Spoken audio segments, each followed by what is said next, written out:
ॐ सहना भवतु सहनौ भुनक्तु सह वीर्यं करवावहै तेजस्विनावधीतमस्तु मा विद्विषावहै। ॐ शान्ति शान्ति शान्तिः। हरिः ॐ श्री गुरुभ्यो नमः। हरिः ॐ। ॐ पार्थाय प्रतिबोधितां भगवता नारायणेन स्वयं व्यासेन ग्रथितां पुराणमुनिना मध्ये महाभारतम् अद्वैतामृतवर्षिणीं भगवतीम् अष्टादशाध्यायिनीम् अम्ब त्वामनुसन्दधामि भगवद्गीते भवद्वेषिणीम्। नमोऽस्तु ते व्यासविशालबुद्धे पुल्लारविन्दायतपत्रनेत्र येन त्वया भारततैलपूर्णः प्रज्वालितो ज्ञानमयः प्रदीप प्रपन्नपारिजाताय तोत्रवेत्रैकपाणये ज्ञानमुद्राय कृष्णाय गीतामृतदुहे नमः। सर्वोपनिषदो गावो दोग्धा गोपालनन्दनः पार्थो वत्सः सुधीर्भोक्ता दुग्धं गीतामृतं महत्। वसुदेवसुतं देवं कंसचाणूरमर्दनं देवकी परमानन्दं कृष्णं वन्दे जगद्गुरुम्। भीष्मद्रोणतटा जयद्रथजला गान्धारी नीलोत्पला शल्यग्राहवती कृपेण वहनी कर्णेन वेलाकुला अश्वत्थामविकर्णघोरमकरा दुर्योधनावर्तिनी सोत्तीर्णा खलु पाण्डवैरणनदी कैवर्तकः केशवः। पाराशर्यवचः सरोजममलं गीतार्थगन्धोत्कटं नानाख्यानककेसरं हरिकथा सम्बोधनाबोधितं लोके षड्जनषड्पदैरहरः पेपीयमानं मुदा भूयात् भारतपङ्कजं कलिमलं प्रध्वंसि न श्रेयसे। मूकं करोति वाचालं पङ्गुं लङ्घयते गिरिं यत्कृपातमहं वन्दे परमानन्दमाधवं। यं ब्रह्मा वरुणेन्द्ररुद्रमरुतः स्तुन्वन्ति दिव्यैस्तवैः वेदैर्साङ्गक्रमोपनिषदैः गायन्ति यं सामगाः। ध्यानावस्थिततद्गतेन मनसा पश्यन्ति यं योगिनो यस्यान्तं न विदुःसुरासुरगणा देवाय तस्मै नमः। तो लास्ट टाइम हम लोगों ने चैप्टर नंबर 2 का हम 29th श्लोक तक हम पहुंच गए थे। और चैप्टर नंबर 2 में भगवान श्री कृष्ण अर्जुन को अलग अलग एंगल से क्यों उसको युद्ध करना चाहिए ये बताने की कोशिश कर रहे हैं। तो जब वो अपना उपदेश शुरू करते हैं तो सबसे पहले वो सबसे हाईएस्ट लेवल से आत्मा के लेवल से उसको उपदेश देते हैं कि क्योंकि आत्मा की मृत्यु नहीं होती, जन्म नहीं होता और सब लोग फाइनली आत्म स्वरूप ही हैं, इस कारण उसको दुख नहीं करना चाहिए और युद्ध करना चाहिए। एक जब व्यू हो जाता है जिसका हम आज लास्ट श्लोक करने वाले हैं, और उस नहीं इसके बाद पहला व्यू आत्मा का है। उसके बाद उन्होंने ऐसे बोला कि यदि हम ऐसे भी मानते हैं कि शरीर है तो शरीर का ऑलवेज जन्म होता है और मृत्यु होती है, तो जो ये सामने भीष्म और द्रोण तुम्हारे पास हैं वो कभी ना कभी तो उनकी मृत्यु होने ही वाली है, तो इसीलिए भी तुम्हें श्लोक नहीं करना चाहिए। और फिर उसके बाद उन्होंने ये बोला कि जो मोक्ष का करने का इच्छुक है, उसे जिंदगी में जो भी कुछ ऑपोजिट्स आते हैं वो समभाव से फेस करने चाहिए, और इसी से मोक्ष का वो अधिकारी बनता है। तो हमने जो लास्ट श्लोक इसमें लास्ट टाइम किया था, जिसमें भगवान श्री कृष्ण बोलते हैं कि जो व्यक्ति इस आत्म तत्व को, ये सब बताने के बाद भी जब अर्जुन को आत्म तत्व के बारे में इतना विशेष समझ में नहीं आ रहा होता है, तो वो उसकी सांत्वना करने के लिए भगवान श्री कृष्ण अर्जुन को सांत्वना करने के लिए, जैसे कोई बहुत डिफिकल्ट सब्जेक्ट है और आपको नहीं समझ में आता है, तो आपकी टीचर बोलती है कि ये डिफिकल्ट सब्जेक्ट है, नहीं समझ में आया तो भी कोई दिक्कत नहीं है, पर तुम प्रयास करते रहो। तो वो उसको जो आखिरी श्लोक बोलते हैं, जिसमें वो बोलते हैं आश्चर्यवत आश्चर्यवत पश्यति कश्चिदेन आश्चर्यवत वदति तथैव चान्यः आश्चर्यवच्चैनमन्यः शृणोति श्रुत्वा पेयम पेनम वेद न चैव कश्चित्। मतलब इन शॉर्ट वो बोलते हैं कि इस सब्जेक्ट को समझने वाला भी एक आश्चर्यचकित करने वाला व्यक्ति रहता है, जो ये आत्म तत्व को समझ जाता है, वो उसको बता कैसे पाता है, ये भी एक आश्चर्य है। जो लोग इस आत्म तत्व इतना इंटरेस्टिंग टॉपिक है पर जो इसको कभी सीखना नहीं चाहते, ये भी एक आश्चर्य ही है। और कितने सारे लोग जो ऐसे बोलते हैं कि उनको समझ में आ गया है, तभी भी उनको एक्चुअल चीज समझ में नहीं आई है, ये भी आश्चर्य है। तो ये इन जनरल बोल करके अब हम 30 श्लोक के ऊपर जाते हैं, जिसमें ये टॉपिक लगभग एंड होता है। आत्म तत्व का जो टॉपिक है वो यहाँ पे एंड होता है, और फिर उसके बाद भगवान श्री कृष्ण लोअर लेवल से इसको अर्जुन को एक्सप्लेन करना शुरू करते हैं। तो 38 श्लोक। देहि नित्यमध्यो देहि नित्यमवध्योऽयं देहे सर्वस्य भारत तस्मात् सर्वाणि भूतानि न त्वं शोचितुमर्हसि। तो इसमें फिर से वही बात फिर से बोलना चाह रहे हैं।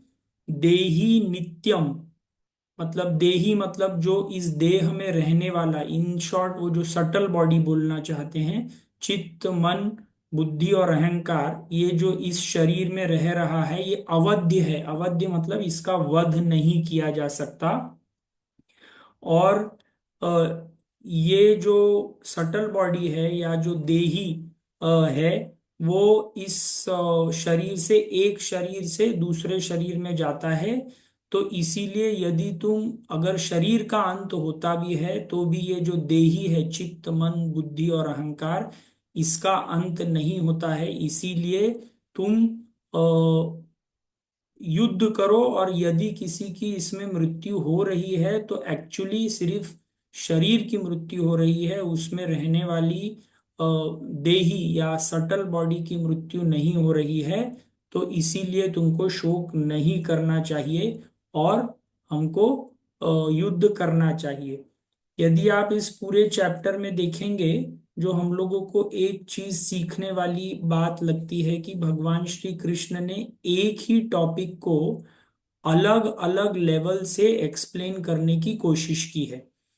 एक टॉपिक की अर्जुन को युद्ध लड़ना चाहिए, ये पहले आत्म तत्व से बताया, अभी आगे जाकर के बॉडी के लेवल से बताया, और फिर आगे जाकर के स्वधर्म के लेवल से बताएंगे, और फिर आगे भी कुछ बताएंगे। तो हम जब कोई भी प्रॉब्लम हमारी लाइफ में आता है, तो हम लोगों को भी वो प्रॉब्लम अलग अलग लेवल से देखना चाहिए, और उसके बाद ही हमको कुछ प्रॉब्लम के निष्कर्ष के ऊपर पहुंचना चाहिए। तो कोई भी प्रॉब्लम, कोई भी जब इशू लाइफ में आता है, तो सिर्फ उसको हाईएस्ट स्टैंड पॉइंट से अकेले सोचना इज नॉट ओके। उसके नीचे सिर्फ इमोशनल लेवल पर सोचना इज ऑल्सो नॉट ओके। जैसे अर्जुन ने इस युद्ध में वो युद्ध नहीं करेगा, ये डिसीजन उसने सिर्फ एक इमोशनल लेवल से लिया था। जिस युद्ध के लिए वो कई समय से तैयारी कर रहा था, उसको उसने 10 सेकंड में ये तय कर लिया कि उसको युद्ध नहीं करना है, क्योंकि जिनकी हत्या होने वाली है वो सब मेरे हैं, मेरे चाचा, मेरे दादा, मेरे टीचर। तो ये इमोशनल स्टैंड पॉइंट से उसने एक डिसीजन लिया था, which was not the right decision. यदि वो कुछ समय लेकर के 2-3 स्टैंड पॉइंट से ये डिसीजन लेता तो probably he could have come at the right decision. But anyway, जब ये हाईएस्ट लेवल का श्री कृष्ण उसको बताते हैं हाईएस्ट लेवल, और फिर उसके बाद बॉडी के लेवल से, कि बॉडी आती है और जाती है, पर तभी भी अर्जुन को ये इतना कुछ कन्विंसिंग आर्गुमेंट नहीं लगता। तो अभी वो उसके और एक नीचे के लेवल से उसको एक्सप्लेन करना शुरू करते हैं। और अब ये टॉपिक तीसरे लेवल पर, मतलब और ग्रॉसर लेवल के ऊपर आ जाता है। पहले आत्म तत्व से समझाया, फिर उसके बाद शरीर के तत्व से समझाया, अब उसके बाद अब ड्यूटी के, स्वधर्म के एंगल से समझाना चाह रहे हैं। तो अब वो बोलते हैं, श्लोक नंबर 31, स्वधर्ममपि चावेक्ष्य न विकम्पितुमर्हसि धर्म्याद् श्रेयोन्यत् क्षत्रियस्य न विद्यते। तो स्वधर्मम अपि च अवेक्ष्य न विकम्पितुम अर्हसि, मतलब वो बोलते हैं हे अर्जुन, अभी अगर तुमको ये 2-3 लेवल का जो मैंने एक्सप्लेनेशन दिया, यदि ये तुमको समझ में नहीं आता है, तो तुम्हारा अभी के अगर तुम इस पूरे प्रॉब्लम को तुम्हारे स्वधर्म के एंगल से देखो, तुम कौन हो, तुम एक क्षत्रिय हो, तुम्हारा धर्म क्या है, तुम्हारा धर्म है कि तुमको युद्ध करना चाहिए, युद्ध करना चाहिए, और खासकर कि ऐसा युद्ध जिसमें अब अधर्म बढ़ते जा रहा है और तुम धर्म की साइड में हो, तो तुम्हारी ड्यूटी बनती है कि तुमको युद्ध करना ही चाहिए। तो स्वधर्मम अपि च अवेक्ष्य न विकम्पितु अर्हसि। विकम्पितु का मतलब रहता है ऐसे वाइब्रेट करना। तो तुम अपने स्वधर्म के एंगल से यदि इस प्रॉब्लम को देखो, तो तुम जो बार बार बोल रहे हो कि मैं डर गया हूं, मैं इनको नहीं मारूंगा, मैं, मेरे हाथ पैर कांपने लगे हैं, मेरा गांडीव छूटने लगा है हाथ से, तो ये सब चीजें तुमको नहीं बोलनी चाहिए। धर्म्याद युद्धात् श्रेयोन्यत क्षत्रियस्य न विद्यते। तो बोलते हैं कि ये जो युद्ध है, ये धर्म का युद्ध है, तुम अधर्म के अगेंस्ट धर्म के साइड में हो, और तुम यदि क्षत्रिय हो तो ये तुम्हारा परम धर्म है कि तुम धर्म युद्ध में पार्टिसिपेट करो और धर्म की विजय करो और अधर्म को हराओ। तो अगर तुम अपने आप को क्षत्रिय बोलते हो, तुम अपने आप को एक बहुत बड़ा वॉरियर मानते हो, और वॉरियर मान करके तुम इस युद्ध की तैयारी से आए हो, और तैयारी करने के बाद भी यदि तुम इस युद्ध से भागना चाहते हो, तो ये तुम्हारे क्षत्रिय धर्म के हिसाब से ये सही एंगल नहीं है। तो वैसे भी जब धर्म युद्ध होता है, तो इट इज नॉट अ, मतलब एक व्यक्ति का दूसरे व्यक्ति के अगेंस्ट कोई इल फीलिंग नहीं रहती जिसके कारण वो उसको मार रहा है। जैसे इंडिया और पाकिस्तान का जो युद्ध है, उसमें Indian soldier individually Pakistani soldier के अगेंस्ट नहीं है, पर वही सोल्जर यदि बॉर्डर के ऊपर पाकिस्तानी सोल्जर को मारे तो उसको गवर्नमेंट ऑफ इंडिया प्राइज देती है। पर अगर वो सोल्जर घर आकर के अपने साइड में किसी नेबर को मार डाले तो उसको मर्डर बोला जाता है। तो एक्टिविटी सेम है, पर जो एक एक्टिविटी है वो एक प्रिंसिपल के लिए एक्टिविटी है, और एक एक्टिविटी जिसमें वो घर में आकर के किसी दूसरे को मार रहा है, तो वो अपने पर्सनल बेनिफिट के लिए एक्टिविटी है और इसको मर्डर माना जाएगा। तो इसमें भी जब हम स्वधर्म अपि च अवेक्ष, मतलब वो बोलते हैं कि तुम अगर इस परिस्थिति को स्वधर्म के रूप से देखो तो भी तुमको लड़ना जरूरी है। उस समय अर्जुन को युद्ध करना था। तो कई लोग भगवत गीता को ऐसे बोलते हैं कि भगवान श्री कृष्ण ने अर्जुन को युद्ध करना मतलब वायलेंस करने के लिए प्रेरित किया है, बट एक्चुअली उन्होंने प्रेरित नहीं किया था। उस समय पर अर्जुन की ड्यूटी थी युद्ध करना। तो हमारे लिए जो हमारी लाइफ में हमारा स्वधर्म है वो हमको किसी भी हालत में फॉलो करना बहुत जरूरी है। और यदि हम अपना स्वधर्म फॉलो नहीं करते, मतलब जैसे एक फैमिली का हेड, मान लीजिए एक हस्बैंड अपने वाइफ और बच्चों की तरफ जैसा ध्यान देना है वैसा नहीं देता, तो वो अपना स्वधर्म नहीं कर रहा है। और जब एक व्यक्ति अपना स्वधर्म नहीं करता तो हर एक सोसाइटी में कुछ ना कुछ प्रॉब्लम आने लगती है। जैसे अगर डॉक्टर्स बराबर से अपनी ड्यूटी ना करें तो नेशन की हेल्थ खराब हो सकती है। अगर पॉलिटिशियंस अपनी ड्यूटी बराबर ना करें, यदि जज अपनी ड्यूटी बराबर ना करे, तो पूरा जो सोसाइटी का जो पूरा सेटअप है वो पूरा का पूरा खराब हो सकता है। और ये जो युद्ध था जिसमें अर्जुन था, ये जो युद्ध था ये एक मतलब जस्ट कॉज, सही कॉज के लिए एक युद्ध हो रहा था। ये वैसा युद्ध नहीं था जिसमें सद्दाम हुसैन ने इराक के ऊपर सिर्फ ऑयल की पूरे सप्लाई अपने अंडर करने के लिए किया था। ये उस तरीके का युद्ध नहीं था। और पांडवों ने अपनी तरफ से सब चीजें ट्राई कर ली थी जिससे युद्ध ना हो।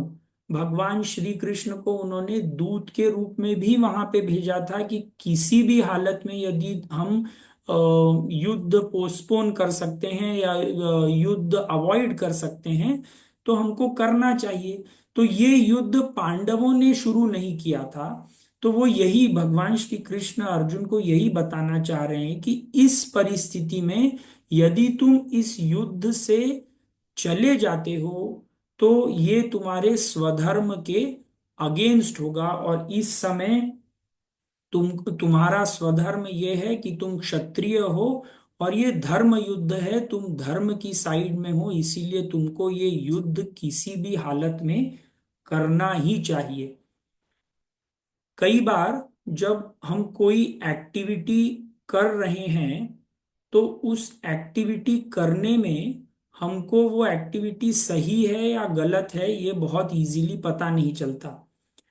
पर यदि उस एक्टिविटी से क्या बाद में होने वाला है ये भी, यदि जैसे मान लीजिए मैंने कल चोरी करने का प्लान किया, तो चोरी करने में जाऊंगा और यदि मुझे कोई ऐसे बोलेगा कि चोरी करने के बाद तुमको पुलिस पकड़ सकती है, तुमको जेल में डाला जा सकता है, तुमको जेल में कई साल रहना पड़ सकता है, तुम अपनी फैमिली से दूर हो सकते हो, तो कई बार ये सब इफेक्ट देखने के बाद चोरी करने की जो प्रवृत्ति है वो कम हो सकती है। जब कोई चोरी कर रहा है तो उस समय हो सकता है ये सब चीजें दिमाग में ना आए। तो पहला पॉइंट जो भगवान श्री कृष्ण ने उनको बोला कि ये जो तुम्हारा युद्ध है ये स्वधर्म के लिए युद्ध है, स्वधर्मम अपि चावेक्ष न विकम्पितुम अर्हसि, धर्मात् युद्धात् श्रेयोन्यत क्षत्रियस्य न विद्यते। यदि तुम ये युद्ध नहीं करते हो तो तुम क्षत्रिय कहने के लायक नहीं हो। पर अभी भी अ, अर्जुन को कुछ ये बहुत ज्यादा कन्विंसिंग आर्ग्यूमेंट नहीं लग रहा है। तो इसके बाद नेक्स्ट श्लोक, श्लोक नंबर 32 में भगवान श्री कृष्ण उससे बोलते हैं, यदृच्छया चोपपन्नम् स्वर्गद्वारम् अपावृतम् सुखिनः क्षत्रियाः पार्थ लभन्ते युद्धमीदृशम्। तो यदृच्छया च उपपन्नम मतलब अ, ये यदृच्छया मतलब तुम्हारे बहुत अच्छे भाग्य के कारण ये युद्ध करने का तुमको मौका मिला है, और ये युद्ध यदि तुम करते हो तो स्वर्ग के द्वार तुम्हारे लिए टोटली खुले हुए हैं। मतलब तुम ये युद्ध में सिर्फ तुमको भाग लेना है। इस युद्ध का रिजल्ट कुछ भी हो, चाहे तुम जीतो चाहे तुम हारो, तुम्हारी अल्टीमेटली टोटल जीत ही होने वाली है। तो यदृच्छया चोप चोप च उपपन्नम स्वर्ग द्वारम अपावृतम। अपावृतम मतलब तुम्हारे लिए स्वर्ग के द्वार ऑलरेडी खुले हुए हैं। तुम ये सिर्फ इस युद्ध में तुम पार्टिसिपेट करो। ये सब वो इसके लिए भगवान श्री कृष्ण उसको इसके लिए बता रहे हैं क्योंकि अर्जुन ने अपने आर्ग्यूमेंट में पहले बोला था कि ये यदि युद्ध हम करते हैं तो मुझे पाप लगेगा, और पाप लगेगा और मैं नरक में जाऊंगा। ऐसे कुछ कुछ आर्ग्यूमेंट्स उसने पहले दिए हुए हैं। तो आगे वो बोलते हैं सुखिनः क्षत्रिया पार्थ लभन्ते युद्धम ईदृशम। तो बोलते हैं कि ऐसे बहुत कम लोग हैं, ऐसे बहुत कम क्षत्रिय हैं जो इस प्रकार के युद्ध में भाग लेने की उनकी मतलब उनको चांस मिलता है। और तुम उन गिने चुने लोगों में से कोई एक व्यक्ति हो जो ऐसे धर्म युद्ध में पार्ट लेने के लिए जिसको चांस मिला है। तो ये तो तुमको किसी भी तरह ये चांस लेना ही चाहिए। जैसे मैंने ये मतलब सुना है, और शायद बहुत सारे लोग जो आर्मी और मिलिट्री में हैं उन लोगों को ऐसे पता भी होगा कि आर्मी और मिलिट्री के लोग रुके रहते हैं कि कब युद्ध हो। वो लोग दिन प्रतिदिन युद्ध की तैयारी के लिए होते हैं। पर बहुत कम लोग ऐसे होंगे जिन्होंने युद्ध की तैयारी की और उनके कार्यकाल में उनको कोई ऐसा युद्ध करने को मिला जिसमें वो धर्म की साइड में थे और उन्होंने अपने देश को जिताया। जैसे वो अभी कुछ दिन पहले वो एक मूवी आई थी जिसमें उन्होंने एक जनरल के बारे में बताया था। कौन से वो सैम मैनिक शॉ करके, जिन्होंने पाकिस्तान के अगेंस्ट युद्ध किया, और वो शायद एक ही व्यक्ति हैं जिनको आर्मी में बहुत अच्छा, बहुत हाईएस्ट ऑर्डर का कोई पद मिला हुआ है। तो कहने का मतलब ये है कि नॉर्मल व्यक्ति भी, जैसे डॉक्टर इतनी तैयारी करने के बाद जब उसे कोई सर्जरी के लिए जाना पड़ता है तो वो तैयार रहता है। वो जानबूझ करके तो ऐसे नहीं चाहता कि मरीज की तबीयत खराब हो जाए और उसको ऑपरेट करना पड़े। पर ये सब चीजें तो होती रहती हैं। तो युद्ध जो आया है ये अर्जुन ने जानबूझ करके तो नहीं लाया है। अपनी तरफ से सब प्रयास करने के बाद भी जब ये युद्ध नहीं रुक रहा है तो भगवान श्री कृष्ण उसको अब ये बताना चाहते हैं कि तुम यदि इस युद्ध में पार्टिसिपेट करते हो तो तुम एक बहुत ही मतलब you are a very very lucky person. ऐसा लक किसी की जिंदगी में आना ये कोई छोटी मोटी बात नहीं है। तो ये जो तुमको चांस मिला है युद्ध करने का तो तुमको ये युद्ध किसी तरह भी करना चाहिए। तो नेक्स्ट इसमें श्लोक नंबर 33, अथ चेत्त्वमिमं धर्म्यं संग्रामं न करिष्यसि ततस् ततस्वधर्मं कीर्तिं च हित्वा पापमवाप्स्यसि। तो अथ चेत त्वम इमं, वो बोलते हैं कि अगर, अथ मतलब अभी, अगर तुम ये धर्म युद्ध नहीं करते, तुम जो ऐसे बोल रहे हो कि ये युद्ध करने से पाप होगा, ये होगा, वो होगा, तो एक्चुअली पाप देने वाला, पाप और पुण्य देने वाला तो मैं हूं। तो तुम उसकी चिंता मत करो। अथ चेत्वम इमं धर्म्यम संग्रामम न करिष्यसि ततः स्वधर्मम कीर्तिम च हित्वा पापम अवाप्स्यसि। अगर तुम ये अपना स्वधर्म छोड़कर ये युद्ध में भाग नहीं लेते तो भाग न लेने के कारण तुमको पाप लगेगा। तुम अब तक मुझे पहले चैप्टर में वो उस भगवान श्री कृष्ण को ऐसे बता रहा था कि ये युद्ध में यदि हम लोगों ने पार्ट लिया तो सोसाइटी डिस्टर्ब हो जाएगी, फैमिली डिस्टर्ब हो जाएगी, आगे की जनरेशन में सब प्रॉब्लम हो जाएगा और इससे हम सब लोगों को पाप लगेगा। और तो अब भगवान श्री कृष्ण बोल रहे हैं कि ये तुम्हारी ड्यूटी है, और यदि तुम ये ड्यूटी नहीं करोगे तो इस समय पर तुमको ये ना करने के कारण तुमको पाप लगेगा। तो अ, कोई चीज करने के कारण पाप हो सकता है और कोई चीज ना करने के कारण भी पाप हो सकता है। मतलब इसको वो acts of commission and acts of omission बोलते हैं। एक्ट्स ऑफ कमीशन मतलब जानबूझ करके मैंने कोई गलत चीज जानबूझ करके की, मुझे पता था ये गलत है पर तभी भी मैंने किया, ये एक्ट ऑफ कमीशन होता है।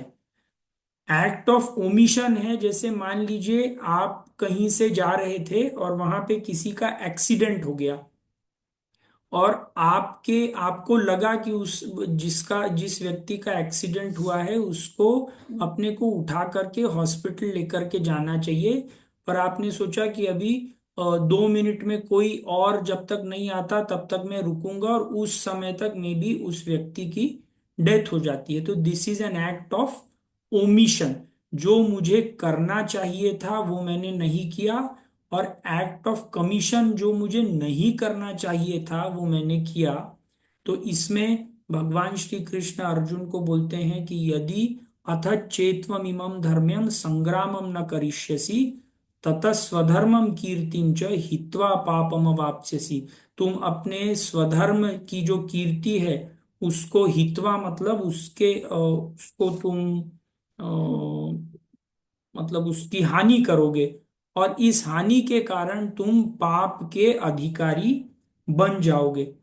तो इसमें पाप और पुण्य क्या होता है, ये जो मैं लेक्चर सुना था उसमें उन्होंने बोला था, तो वो बोल रहे थे कि पाप कोई भी ऐसी चीज जो आपके मन में कॉम्प्लेक्सिटी लेकर के आती है। जैसे मुझे किसी किसी ने कोई प्रश्न पूछा कि मेरा नाम क्या है, मुझे पता है मेरा नाम क्या है पर मैं उसे झूठ बोलता हूं कि मेरा नाम ये नहीं, मेरा नाम कोई दूसरा है। तो ये करने में हमारे मन में एक ठोसता आती है। तो कोई भी चीज जो हमारे मन में ठोसता जनरेट करती है वो पाप है। और पुण्य का मतलब, पुण्य संस्कृत शब्द है जिसको बोलते हैं पुणाति इति पुण्य। पुणाति मतलब जो प्यूरिफाई करता है, जो सिंप्लीफाई करता है, जो आपके माइंड को हल्का करता है, वो पुण्य। तो ये युद्ध ना करके तुम अपना तुम पाप कर रहे हो। इनडायरेक्टली वो कहना चाहते हैं कि तुम अपने दिमाग में, अपने पूरे मन में और कॉम्प्लेक्सिटी जनरेट करने वाले हो। वो ये युद्ध है, मतलब अगर युद्ध नहीं करते तो तुम पाप के अधिकारी होगे। और पाप और पुण्य का ये जो वो एक्सप्लेनेशन दे रहे हैं, ये it is not from the level of the आत्मा, ये again from the subtle body बता रहे हैं कि हम चित्त, मन, बुद्धि और अहंकार, इसको जितना हम प्यूरिफाई करते जाएंगे दैट इज बेटर, और जितना इसको कॉम्प्लिकेट करते जाएंगे उतना हम और ठोस होते जाएंगे। तो इसमें जो हम लोग सफाई की प्रक्रिया जो हर इवनिंग में हार्टफुलनेस में जो सफाई की प्रक्रिया फॉलो होती है, this acts at a very deep level. हम एवरी टाइम जो भी हमारी दिमाग, जो भी हमारे पूरी संरचना में हमने कॉम्प्लेक्सिटी और इम्प्योरिटी बना करके रखी है, वो इवनिंग के टाइम में जब हम ये सफाई की प्रक्रिया करते हैं तो हम इनडायरेक्टली जो भी कॉम्प्लेक्सिटीज हमने दिन भर में जनरेट की हैं वो हम कम करने की कोशिश कर रहे हैं। तो श्लोक नंबर 34। अब उसको और युद्ध ना करने के और क्या क्या साइड इफेक्ट होते जा रहे हैं, वो अब धीरे धीरे धीरे वो साइड इफेक्ट का जो मैग्नीट्यूड है वो बढ़ा करके बताते जा रहे हैं। तो पहले तो उन्होंने बताया कि तुमको ये स्वधर्म तुम्हारा युद्ध करना है। दूसरा उन्होंने बोला कि ये ऐसा चांस बहुत कम लोगों को मिलता है कि वो धर्म के लिए युद्ध करें। फिर तीसरा उन्होंने बताया कि अगर तुम ये युद्ध नहीं करते तो तुमको पाप लगेगा। और अब आगे क्या हो सकता है ये बताते हैं। अकीर्तिं चापि भूतानि कथयिष्यन्ति ते व्ययाम् संभावितस्य च कीर्तिं मरणाततिरिच्यते। तो अब वो बोलते हैं कि अगर तुम ये युद्ध नहीं करते तो सब लोग तुम्हारी अकीर्ति के बारे में बहुत बात करेंगे। तुम तो अपने आप को बहुत बड़ा योद्धा समझते हो, तो लोग तो ऐसे बोलेंगे कि अर्जुन बहुत बड़ा योद्धा तो ऐसे ही था, पर जैसे ही वो युद्ध करने के लिए आया, वो तो हमको देख दुर्योधन और कर्ण को तो ऐसे बोलेंगे कि ये तो हम उसने हमको देखा और फिर उसका बिल्कुल मतलब हवा टाइट हो गई और इसीलिए वो हमसे डर करके चला गया। और जो भी तुम्हारी कीर्ति अब तक फैली हुई है कि तुम बहुत महान योद्धा हो, तुम्हारे जैसा धनुर्धर कोई भी नहीं है, तो सब लोग तुम्हारी अकीर्ति के बारे में बोलेंगे। और ये अकीर्ति जो है तुम मर जाओ तो भी इस युद्ध में चलेगा, पर जीवित रह करके इस प्रकार की अकीर्ति सुनना, तो ये तो मरने से भी खराब है। तुम जीते जी मर जाओगे तो तुमको अच्छा लगेगा कि ये कर्ण दुर्योधन और बाकी के सब लोग ऐसे लोग बोलेंगे कि ये अर्जुन तो महान योद्धा था, पर वो जैसे ही युद्ध में आया और उसने हम लोगों को देखा, हमारी इतनी बड़ी आर्मी को देखा, उसको लगा कि ये तो युद्ध हम हार ही चुके हैं और वो भाग गया।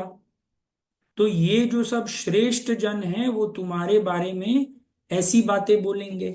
आपने कई बार ऐसे देखा भी होगा कि जब दो लोग साथ में मिलते हैं और जब तीसरा व्यक्ति वहां पे नहीं रहता, तो उसके बाद जो तीसरा व्यक्ति नहीं रहता उसके बारे में अगर उसने मान लीजिए कुछ गलत काम किया है, तो ओ, फटाफट सब लोग अपने ओपिनियन देना शुरू कर देते हैं कि इसको तो ऐसे करना ही नहीं चाहिए था। ये तो उसने पहले से ही ये सब उसने जो कुछ किया वो सब उसके कर्मों का फल है, और ऐसा मतलब बहुत सारी चीजें होती जाती हैं। तो वो यही बताना चाह रहे हैं कि तुम जीते जी ये सब चीजें सुनोगे कि ये युद्ध खत्म हो गया, कौरव लोग जीत गए, और फिर ये पांडव तो पूरे के पूरे वीक थे, इन लोगों को कोई जीतने की क्षमता नहीं थी और ये लोग ऐसे ही विदाउट प्रिपरेशन इस युद्ध में आ गए। और जैसे ही हमारी आर्मी को देखा तो ये सब लोग वहां से भाग खड़े हुए। और इनडायरेक्टली भगवान श्री कृष्ण ये भी उसको बताना चाह रहे हैं कि मैं तो एक सारथी हूं। तुम मुझे अगर बोलोगे कि नहीं भाई, तुम मेरा रथ अभी कुछ समय पहले तुमने बोला था कि मेरा रथ इस आर्मी के बीच में ला करके खड़ा कर दो, तो मैंने आर्मी के बीच में ला करके खड़ा कर दिया। इसके बाद भी यदि तुम बोलोगे कि नहीं मुझे युद्ध नहीं करना है, तो तुम बोलोगे तो मैं रथ बाहर लेकर के चला जाऊंगा। पर रथ बाहर लेकर के जाऊंगा तो देखो क्या क्या चीजें होंगी, ये तुम जरा सोच समझ करके डिसीजन लो। तो श्लोक नंबर 35। भयाद रणादुपतरम भयाद रणाद उपरतम मंस्यन्ते त्वां महारथाः येषां च त्वं बहुमतो भूत्वा यास्यसि लाघवम्। तो वो बोलते हैं कि यदि हे अर्जुन, यदि तुम इस युद्ध से भाग जाते हो तो दुर्योधन कर्ण और बाकी के सब लोग भी तुम्हारी बहुत निंदा करेंगे। और वो तो ऐसा भी बोलेंगे कि अर्जुन तो बहुत बड़ा कायर था, और तुम ऐसा सब सुनना चाहते हो क्या कि तुम एक बहुत न्यून, बहुत छोटे प्रकार के योद्धा थे, जो सिर्फ युद्ध के पहले तैयार थे युद्ध करने के लिए, पर जैसे ही युद्ध करने की समय आया उस समय आप उसके उस योद्धा का पूरी जो एनर्जी थी वो निकल गई। तो ये सब तुम सुनना चाहते हो क्या?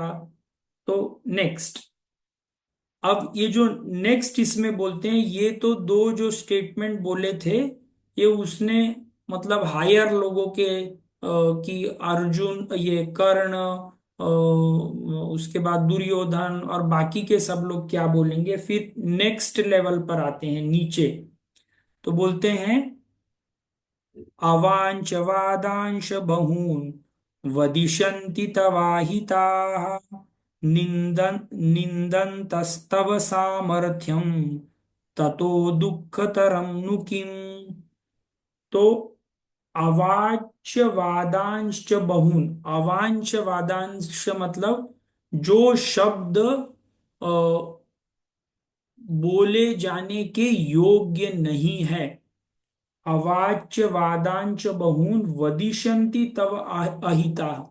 तो ये जो लोग हैं बड़े वाले लोग तो ऐसे सब बोलेंगे ही, पर कल को जो बाकी के सोल्जर लोग हैं वो भी हो सकता है बोल सकते हैं कि अरे वो तो अर्जुन आया था वहां पे, और अर्जुन ने मेरे आंखों में आंख डाल करके देखी, और मैंने उसको मेरी तलवार दिखाई, और वो जैसे ही मेरी उसने तलवार देखी तो वो मेरी तलवार देख करके वहां से भाग खड़ा हो गया। और ऐसी कई सारी चीजें बोलेंगे जो मैं तो तुमको शब्दों में बता भी नहीं सकता। मतलब अगर मतलब मैं भी आपको क्या क्या चीजें बोलेंगे जब भगवान श्री कृष्ण नहीं बता सकते, तो शायद वो इतने अर्जुन के लिए निंदा के शब्द होंगे कि वो ना भगवान श्री कृष्ण के मुख से निकल रहे होंगे, ना वो किसी को बताना भी चाहते होंगे। तो ये वो वही बोल रहे हैं कि सब लोग तुम्हारी इतनी निंदा करेंगे, इतने खराब शब्दों में तुम्हारा सब जगह नाम फैलेगा, और फिर कई सालों के बाद लोग बोलेंगे कि वो अर्जुन, वो जो युद्ध की तैयारी करके आया था और वो उस सोल्जर से डर करके भाग गया। एक बार कोई एक्टिविटी जब गलत हो जाती है तो वो कितनी भी बड़ी होते जाती है, और सब लोग अपना उसमें मिर्च मसाला ऐड करके चीज बताते जाते हैं। जब तक लोग सक्सेसफुल होते हैं तब तक सब लोग उनके उस व्यक्ति के बारे में बहुत अच्छा बोलते हैं, पर जब वो अनसक्सेसफुल होता है तो सब लोग अलग अलग कहानियां उस व्यक्ति के बारे में बनाने लगते हैं। और वो बोलते हैं निंदन तस्तव सामर्थ्यम ततो दुःखतरम नु किम। तुम्हारे, तुम इतने सामर्थ्यवान व्यक्ति हो, तुम एक महायोद्धा हो, और ये सब लोग तुम्हारी निंदा करेंगे तो तुमको क्या ये दुख, तो मतलब मरने के दुख से भी बहुत ज्यादा है। तो कुछ लोग ऐसे बोलेंगे कि वो अर्जुन जो था वो हमसे डर करके, कोई छोटा मोटा आदमी भी बोल सकता है कि वो तो महारथी था, वो मेरे सामने आया और उसने मेरी आंखों में आंखें डाल करके देखी, और अर्जुन तो डर गया।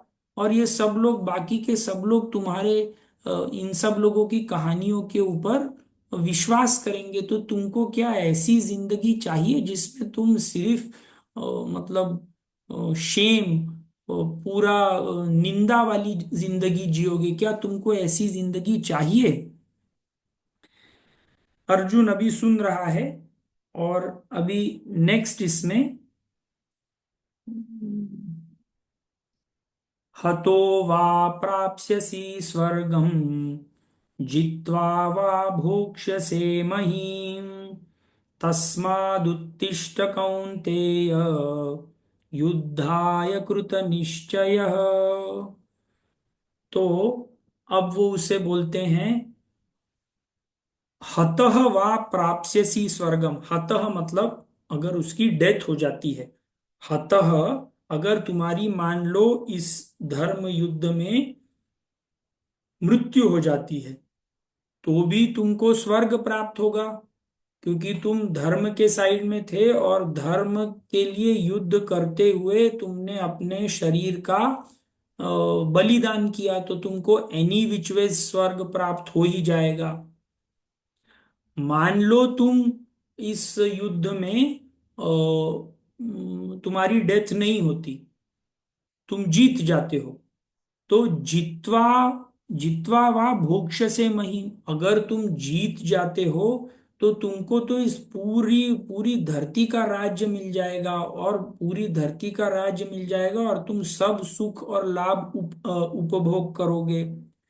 तो इस युद्ध में चाहे कुछ भी हो, चाहे दो ही पॉसिबिलिटी हो सकती हैं, आइदर तुम जीतोगे या तो तुम हारोगे।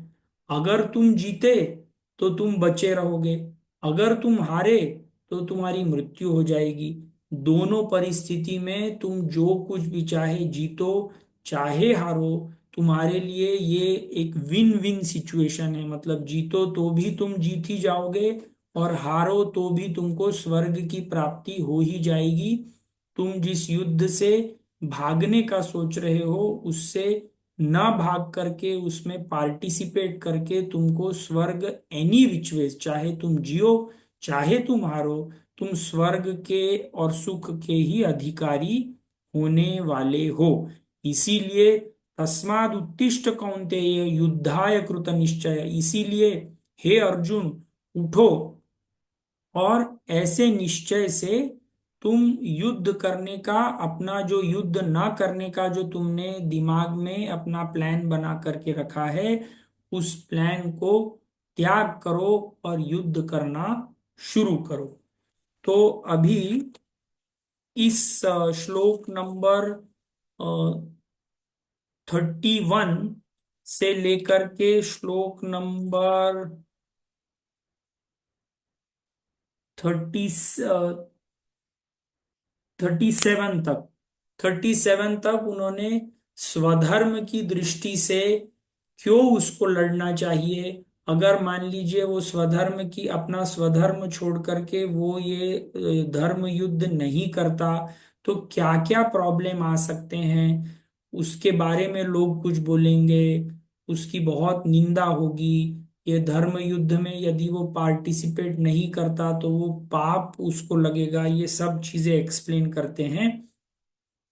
पर अब ये धर्म युद्ध करना तो है, पर कैसे करना है, इसके लिए ये वाला श्लोक बहुत कॉमन, ज्यादातर लोगों को ये पता होगा, और this is one of the most important श्लोक जो इस चैप्टर में है। एक्चुअली सेकेंड चैप्टर को ऐसे बोलते हैं कि सेकेंड चैप्टर में जितना भी भगवत गीता में बताया गया है वो सब चीजें सेकेंड चैप्टर में शॉर्ट फॉर्म में दी हुई हैं। तो एक्चुअली ये जो श्लोक नंबर 38 आता है, ये कर्म योग के बारे में बता रहा है। कर्म योग मतलब हम किस तरीके से अपने को काम करना चाहिए जिससे हम काम में मतलब काम हमको बाइंड नहीं करना चाहिए, काम को हमको बांध करके नहीं रखना चाहिए। तो ये श्लोक मेरे ख्याल से सब लोगों ने सुना होगा। सुख दुखे समे कृत्वा लाभालाभौ जया जयौ ततो युद्धाय युज्यस्व नैवं पापमवाप्स्यसि। तो इसमें वो बोलते हैं कि जब हम कोई काम कर रहे हैं, इसमें उन्होंने युद्ध के लिए बोला है, पर जब हम कोई भी काम कर रहे हैं तो कार्य क्या होता है, कार्य जैसे इसमें पहले मैं श्लोक एक्सप्लेन करता हूं। सुख दुखे समय कृत्वा, हमको जो भी हम कार्य कर रहे हैं वो कार्य करने से पहले सुख और दुख समय मतलब इक्वल करके सुख दुखे समे कृत्वा लाभालाभौ जया जयो। लाभ और अलाभ, जय और अजय, ततो युद्धाय युज्यस्व नैवं पापम वाप्स्यसि। अगर तुम इस एटीट्यूड से युद्ध करते हो तो तुमको पाप नहीं लगेगा, ऐसे वो बताना चाह रहे हैं। तो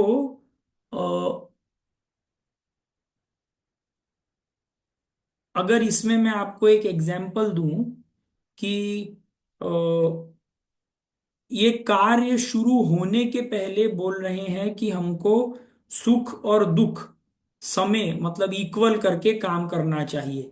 पर साधारणतया सुख और दुख तो काम करने के बाद होता है आपको। अगर वो काम अच्छा हुआ या काम खरा, अगर अच्छा हुआ तो सुख, और अगर अच्छा नहीं हुआ तो दुख। पर इसमें व्हाट भगवान श्री कृष्ण उसको बताना चाह रहे हैं कि जो भी लाइफ में तुम्हारे पास ड्यूटी आई है वो हमको विदाउट लाइक्स एंड डिसलाइक्स करनी चाहिए। जैसे आपको यदि किसी दिन घर में आपके बाथरूम साफ करना पड़ रहा है, तो that is the duty at that time, उसको without likes and dislikes you have to go ahead and do the duty. अगर हम लाइक और डिसलाइक करके वो ड्यूटी करते हैं तो मोस्ट ऑफ द टाइम अगर हमारा माइंड स्टेबल नहीं रहता, पर माइंड स्टेबल नहीं रहता इसीलिए हम ऑब्वियसली उस आइदर उस काम से नफरत करके काम करेंगे या उस काम से बहुत अटैच्ड होकर के काम करेंगे। तो अगर अटैच्ड होकर के काम किया है और उसका रिजल्ट अच्छा नहीं आएगा तो फिर से इंस्टेबिलिटी होगी। और अगर नफरत करके काम करते हैं और उसका रिजल्ट और खराब आएगा तो और मतलब मोस्टली रिजल्ट खराब ही आएगा, तो उसका अगेन माइंड में अनस्टेबिलिटी ही होगी। तो इसमें उन्होंने पूछा है कि साधारणतया कार्य क्या होता है, हम किस चीज को बोलते हैं कि कार्य है। कार्य वो होता है जिसमें हम अपना विवेक यूज करते हैं।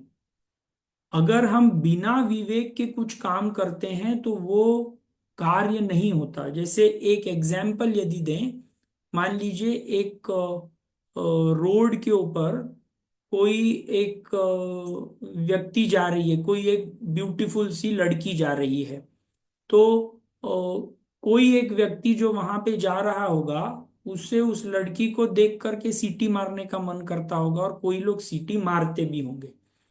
पर यदि कोई एक व्यक्ति है जो थोड़ा लिखा पढ़ा है, हो सकता है उस लड़की को देख करके इसके मन में भी सीटी मारने की इच्छा आई होगी, पर उसने अपना विवेक यूज करके वो सीटी नहीं मारी होगी। तो यदि हम अविवेक से काम करते हैं तो हम जानवरों की तरह काम कर रहे हैं। और एज ह्यूमन बीइंग्स हमको हमारे हर एक काम में हमारी पावर ऑफ डिस्क्रिमिनेशन, क्या अच्छा है क्या नहीं अच्छा है, ये सोच कर के ही अपने को काम करना चाहिए। तो जब हम इस भौतिक जगत में रह रहे हैं जिसमें हरदम वर्ल्ड ऑफ ऑपोजिट्स, कभी हम कोई चीज अच्छी होगी कोई चीज खराब होगी, और ये बनी बात है कि मतलब हमारी लाइफ में ऐसा समय नहीं आएगा जब सब चीजें अच्छी चल रही हो, और ऐसा भी समय नहीं आएगा कि सब चीजें खराब चल रही हो। तो ये अच्छी चीजें और ये खराब चीजें ये दोनों अनित्य हैं। जैसे उन्होंने पहले श्लोक में बोला था, मात्रा स्पर्शास्तु कौन्तेय शीतोष्ण सुख दुखदा आगमा पाइनो अनित्याः तान् तितिक्षस्व भारत। कि ये जो सुख दुख है, लाभ और हानि है, हॉट एंड कोल्ड है, ये सब चीजें टेम्पररी चीजें हैं। ये आती हैं और ये जाती हैं। तो इसके ऊपर बहुत ज्यादा लक्ष्य मत दो, तुम अपना काम करते रहो, कभी तुम जीतोगे कभी तुम हारोगे। पर जीत गए इसका मतलब ये नहीं कि तुम कभी आगे हार नहीं सकते, और हार गए तो इसका मतलब ये नहीं कि तुम आगे कभी जीत नहीं सकते। तो ये दोनों चीजें लाइफ में आते रहेंगी। जितना तुम इसको सह सकते हो उतना तुम सहो, और जो मतलब जो तुम चेंज नहीं कर सकते उसको तुमको शांति से सहन करके आगे बढ़ने में ही तुम्हारी भलाई है।